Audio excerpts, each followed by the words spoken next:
زکی و هنرمند، زیبای آفر و زیبای پرست، زاده خوجند باستانی، مصلح الدین رحیم خوجایف از جمله میوه های پرشهد دوران استقلال است. سرسبزی و آبادی دیار عزیز همیشه منبع ایجاد و الهام بخش در راه پرفسانه صنعت تصویری می باشد. پیروهای امید، این نوبت کامیابی و دستاوردهای مصلح الدین را در کشف بهترین بازیافت‌های صنعت و هنر پیگیری می نماید.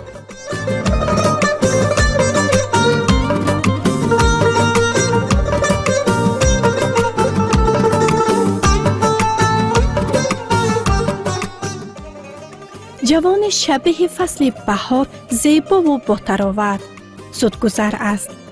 مصلح الدین رحیم خوجایف نازکبین و زیبای آفر کوشش میکند تا هر لحظه این ایام را مفید و سودمند گذراند، کشفیات‌های نوین را به دست آورد. بهر این پیوسته پیوند بزرگان صنعت و هنر گردیده وارد قعر پرجلوی زیبایی می شود. از عالم پرجلوی هنر بهره می بردارد. چون فرصت دست داد، یک گوشه زیبای دیار را اختیار کرده میل ایجاد می کند. در یک فاصله اوراق سفید را با تصویر رنگینش زیب و جلو می بخشد. واقعا نقش دستان معجزه آفرش معجزه های رنگین را به بار می آورند که البته برای هر بیننده دیدنی و نظررباست. مصلح الدین آگاه گردیدیم که شما زیبای آفر و زیبای پرست هستید و به صنعت تصویری میل و رغبت زیاد دارید. لطفاً میگفتید که همین محبت شما به تصویر آفری کی و چگونه پیدا شد؟ یادم هست که از دوره خردیم همراه پدرم بسیارتر فیلم‌های بدیعی را تماشا می‌کردیم. این سبب شد که در من هویسی رسمکشی پیدا شد. من رسم‌های هر گونه اشیا را تصویر کرده به والدانم نشان می‌دادم. این را دیده پدرم مرا به مکتب رسامی بچگان شهر خوجند بردند. عین حال من در این مکتب تحصیل میکنم. سال گذشته به من نصیب گردید که در آزمون بین‌المللی انتالیا دولت ترکیه اشتراک نموده صاحب مقام سوم گردیدم. عین حال باشد به آزمون تاجیکستان وطن عزیز من آمادگی دیده ایستادم. شوق و رغبت، میل و خواهش زیاد رسمکشی مصلح الدین از نظر والدان دور نماند. با کمک و دستگیری آنها به مکتب بچگانه رسامی شهر خوجند داخل شد. حالا در صنف دوم این بارگاه هنر تحصیل دارد. از آن که با لیاقت و صاحب استعداد است، با راهنمایی استاد صنعت، اعضای اتفاق رسامان تاجیکستان مظفر محمدجانوف زود وارد این عالم رنگین و پرفسانه گردید. با انعکاس تخیلات بوی و رنگین، نگاه نو و آفریدن رسم‌های زیبا در آزمون‌های رسمکشی اشتراک نموده بارها جایزه‌های آزمون را به دست آورد. البته در مهلت 2 سال همین مصلح الدین هم هنری رسامی رو خیلی در سطح ضروری از روی برنامه‌های تصدیق شده از بر نمود و هم در چهاره‌بینی و از جمله در چهاره‌بینی بین‌الخلقی فعالانه اشتراک نموده. با مدال طلا تقدیرانده شد که این دستاورد خیلی شایان می باشد. ما فخر میکنیم که طلبای ما در هر گونه مسابقه نه تنها جمهوری شهری اینچنین در خارج کشور جاهای نمایان گرفته ایستادند. در سال 2022 باشد 2 طالب ما یکی هاشون در ترکیه مصلح الدین رحیم خوجایف می باشد، امین خان محمدجانوف این در فرانسه جای نمایان گرفته با مدال طلا سرفراز کرده شدگی. ناگفتنی این دیگه که برای پدر و مادر که فرزند شما یک جا رفته یک جایی سزاوار را مناسب گشت، این به نهایت برای پدر و مادر خرسندی است. تصویر چه چیزها بیشتر برای شما پسند است؟ به من بسیارتر کشیدن منظره های زیبایی دیارمان پسند است. بناهای بلندآشیانه را نیز تصویر میکنم. کوشش میکنم که رسم های جالب را کشم.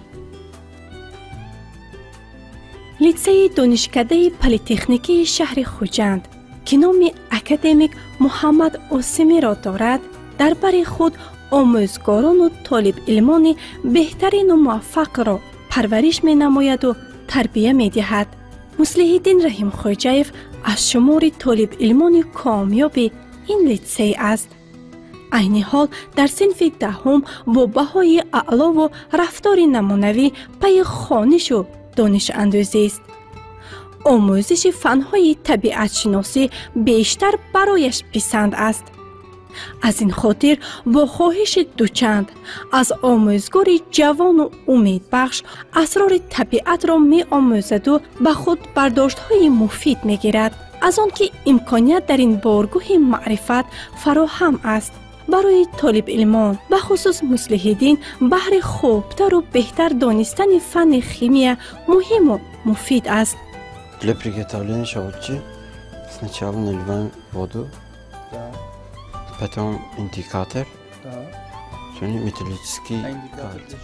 امروزها ما در لیسه دانشکده پلیتکنیکی محفل خیمیکانی جوان را به راه مانده هستیم و در این محفل خوانندگان فعال را از مؤثر و المپیادهای سرتاچان گوناگون آماده می نماییم. بعد از غالبیت چند از شاگردانمان از این محفل ها رحیم خوجایف مصلح الدین تصمیم گرفتند که در گروه ما شامل شده و آزمون‌های سطح جمهوری و بین‌المللی آمادگی بینند و در درس شیمی بیشتر کوشش می‌نمایند که درس‌های لابراتوری و نظریه‌ای که از خود کرده بودند آنها را در عمل و در لابراتوری بینند. مصلح الدین خوجا یک عمر وقتش بیوی نمی‌گذراند. درس می‌بیاد چند درس‌های علاوه‌گیش بمیرد. همین رسمکشی بمیرد. بسیاری پدر و مادرش میرن که مصلح الدین خوجا گم و درس علاوه‌گینده بعد درس علاوه‌گی میرسونه خانم‌ها. دیرکتور دلسوز و غمخوار لیتسه محشور عزیزوه در صحبت اطلاع داد که به طفیل توجه و غمخواری های پیوسته اساسگذار صلح و وحدت ملی پیشوای ملت محترم امام علی رحمان به ساحه معارف به خصوص به آموزش فنهای طبیعی و ریاضی شمار کابینت های فنی و جلب آموزگاران صاحب تخصص در لیتسه بیشتر گردید. این باعث شد که از این فنها شماره اشتراکچیان و غالبان آزمون و المپیاده های جمهوری و بین المللی عضو حقیقی اکادمی خرد علم ها، گیرندگان استیپندی های پرزیدنتی و نامی، ختم خوانندگان با مدال طلا دوام 2 سال آخر بیشتر شد. خصوص دانش و استعداد مصلح الدین سخن کرده او را یکی از طالب علمان بهترین و پیشصف لیتسه خواند. آینده اش را درخشان ارزیابی نمود. در آزمون‌های مختلف مثلا هفته فیزیک برگزار گردید که این بخشیده به روز کیهان بود. مصلح الدین با رسم خود و گزیده دیواری خود سزاوار جای اول گردید. اینچنین در آزمون شهری بهتری بر ضد سوختار بود که خواننده ما اشتراک نموده با افتخارنامه سرفراز گردید. چهاربینی‌های شهری نیز خیلی فعالانه اشتراک می‌نماید و با یک چند افتخارنامه و دیپلم ها سرفراز گردانده شده است. شاعر میگوید اگر 300 زبان دانی فزون نیست، همه روز به کار آید ضرر نیست. میخواستم اندیشه شما را دایر این مطلب شنیده باشم. بله راست گفتید. آموزش زبان‌های از منفیت خالی نیست. از این سبب من کوشش میکنم که بیشتر زبان‌های خارجی را آموزم و برای ادامه تحصیل امکانیت پیدا نمایم. بر جلال و بشانت قسم، با پاکی رودی روانت قسم، با کوه و با دشت و با دامانی تو، با مرغی بلند آشیانت قسم، که جان و تنم را فدایت کنم. با باور نمودن لباس شینم و زیبای نظامی، مصلح الدین و همسالانش با شوق و هوس درس آمادگی ابتدایی حربی را از آموزگار با تجربه لیتسه عبدالمولان عبدالقهاروف می آموزند. در هفته مشغولیت اونها از طریق تکنیک‌های حربی طرز درست استفاده آنها معلومات مفصل میگیرند. مصلح الدین با درک آنکه آینده سرباز می شود با تمام گوش و هوش به هر سخن آموزگار دقت می دهد، زیرا خوب می داند که البته دانش‌های آموخته اش وقتی به خدمت مادر وطن می رود البته به کار می آید.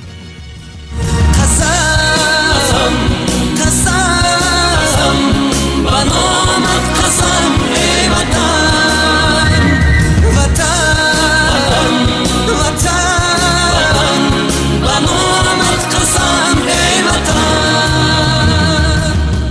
مصلح الدین خدمت مادر وطن گفته شما چرا میفهمید؟ خدمت وطن مادر قرض هر یک جوان است. ما باید به خدمت وطن مادر رویم. اگر که ما جوانان نرویم کی وطن ما را حفظ می نماید.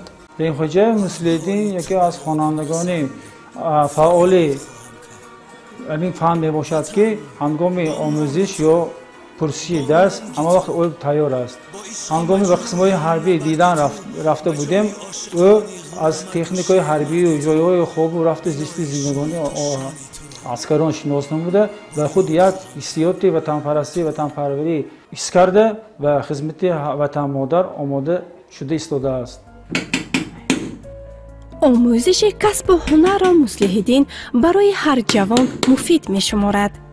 از این خاطر برابر فعال بودن در دیگر مشغولیت‌ها در درس تکنولوژیا نیز کوشش می کند پیش صف باشد. با دقت به هر عمل آموزگار دیده می دوزد. وقت را غنیمت دانسته کسب و هنر می آموزد. خیلی خوب می داند که البته روز آن به کار می آید و برایش سودمند خواهد بود.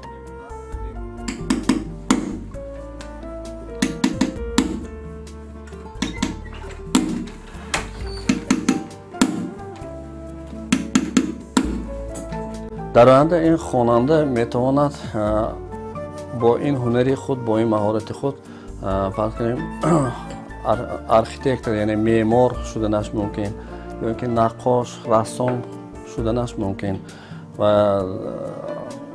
آینده خیلی یعنی کلان دارد. مصلح الدین وقتای خود را با کدام عملهای مفید شما میگذرانید؟ به مرکزی زبان آموزی رفته به آموزش زبان آلمانی و انگلیسی مشغول می شوم. به حوزه شناوری می روم. بازی فوتبال و ولسیپدرانی نیز به من خیلی پسند است. حرکت می کنم که بیشتر وقتم را به کارهای خوب گذرانم. کتاب گنج یگانه کلید گشایش هر مشکلات، امید بخش و پیراهی راه منیر است. بخت نیک و طالع بلند مصلح الدین است که اهل عائله اش همه صاحب معلومات و صاحب خرد، کتاب دوست و کتابخوان هستند. تاثیر خصلت‌های خوب و بهترین عائله در رفتار و گفتار، خوانش و دانش اندازی مصلح الدین بی تاثیر نیست. او نیز کوشش میکند با پرورش تخم نیکی در قلب پیرو و نامبرداران سلاله باشد، مثل آنها صاحب معرفت و صاحب کسب گردد.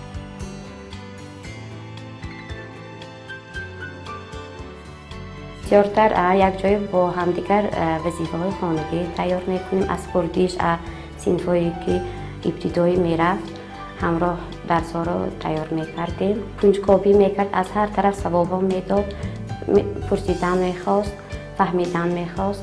نسبتی دادرش به رسم کشی مایلش بسیارتر بود.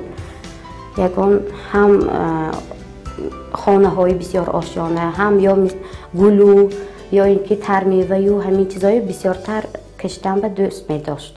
دستیاری آچی مادرش این جدای هم پسری آزاده کارهای خانه مادرش به یاردم میکند.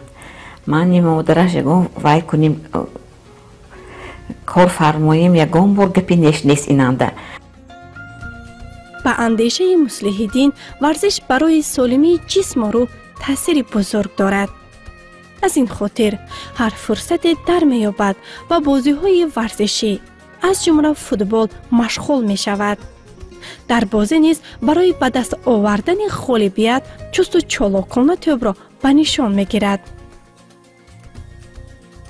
چون صحبت ما در عرفه روز جوانان صورت میگیرد، میخواستم تمنیات شما را به جوانان سعادتمند کشور شنیده باشم. من به همه جوانان در کار و خوانششان برای کامیابی ها را آرزومندم.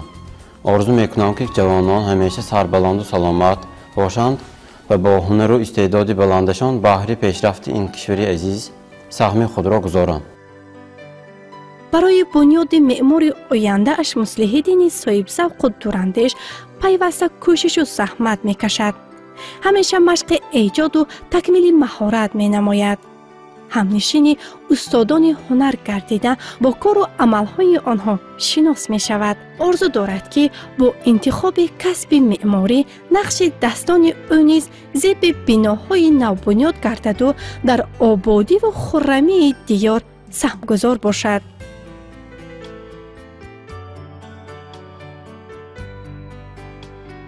من که خودم متخصص ساختمان هستم، مصلح‌الدین خواجه بسیار نزد من هم خبرگیری می‌آید، هم با یگان مسئله هایی که همین در وابسته به ساختمان از من مصلحت می‌پرسد. برای یگان کسب انتخاب کردن و به عشق و هوس در کار. به عشق و هوس باید آینده هم کار کرد نمیتواند این ساحه. اگر عشق و هوس داشته باشد اگر و البته متخصص نمیشد. ساحه ساختمان و معماری و البته ذوق دارد.